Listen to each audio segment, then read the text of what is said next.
Hello, this is Mr. Stein, and in this video, we are going to go over the vocabulary for section 5.7, Interpreting Graphs and Linear Functions. By the time you're done this lesson, you should be able to interpret the intercepts of a graph based on a real-life situation, determine the rate of change of a graph, or slope, and relate it to a situation, graph a linear function that is in the y equals mx plus b form. All right, so we're going to start off with what intercepts are. Intercepts are simply where a graph touches or crosses an axis. So over here, I have a xy axis, a Cartesian plane. I'm going to draw a graph on it. A very, very simple linear graph. And it looks like this. So here's our graph. Its y is equal to some function. All right, we have two intercepts in this graph, and we're going to look at both of them. Our first one is our y-intercept. This is our y-intercept. We could also call this our vertical intercept, or whatever variable we denote the vertical axis with. And in this case, our y-intercept is at 0 on the x and 6 on the y. Notice a y-intercept will always have 0 in the x value. So let's make a note of that. Our y-intercept, or vertical intercept,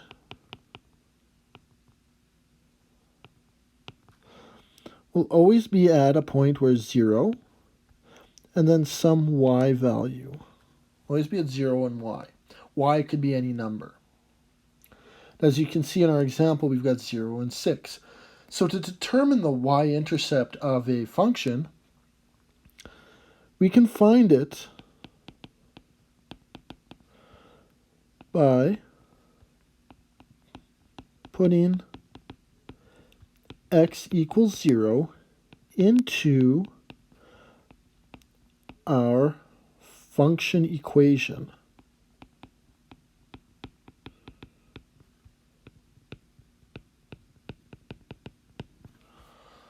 So that's our y-intercept.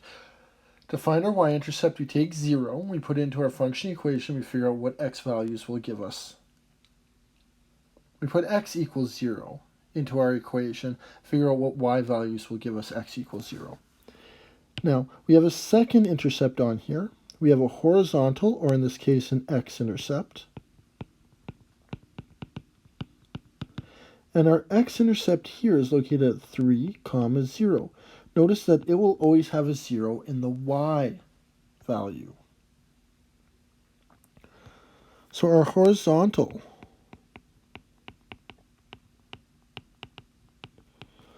or our x-intercept will always be at some x value and 0.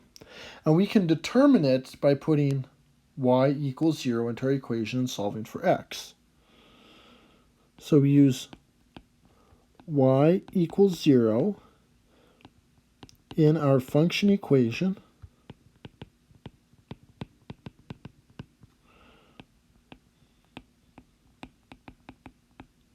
Then solve for x. Now, both of these intercepts are intercepts where they cross.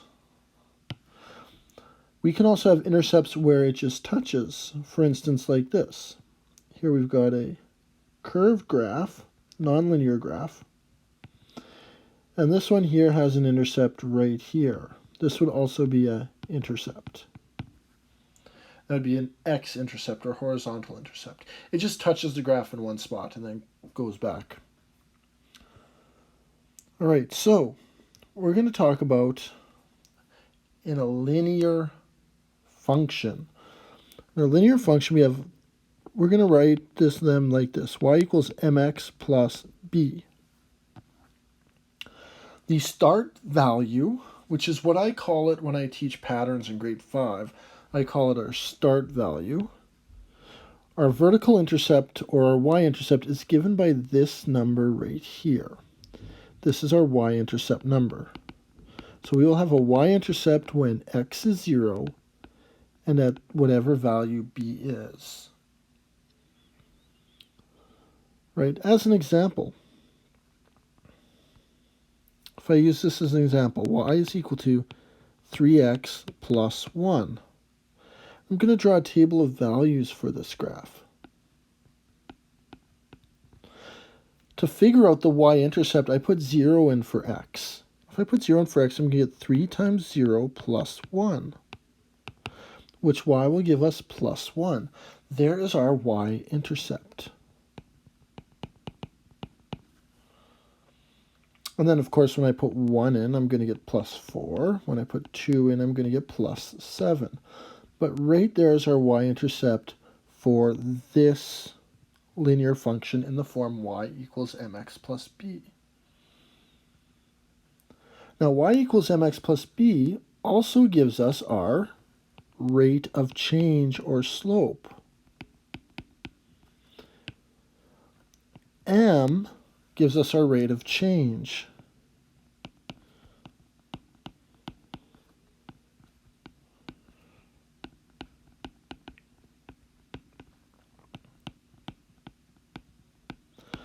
Here's an example. Y is equal to 2x plus 3.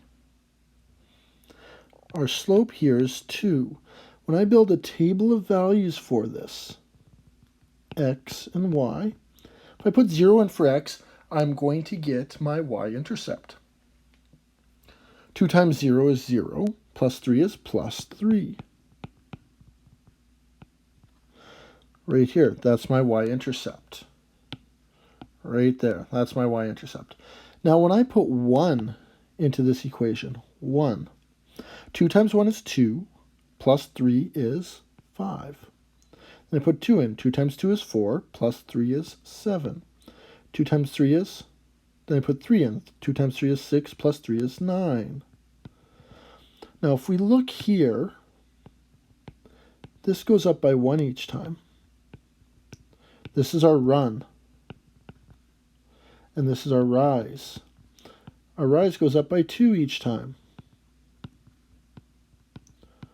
Our slope is equal to rise over run. It's equal to 2 over 1. So that is how you can see the rate of change or slope from this equation. Now you should be able to take this an equation and graph it, or take a graph and write the equation for it. Remember, in math, you always have to do things both ways. When you learn how to do it one way, you have to learn how to go backwards. All right, I hope you found this helpful. If you have any questions, put them in the comments below or contact me directly.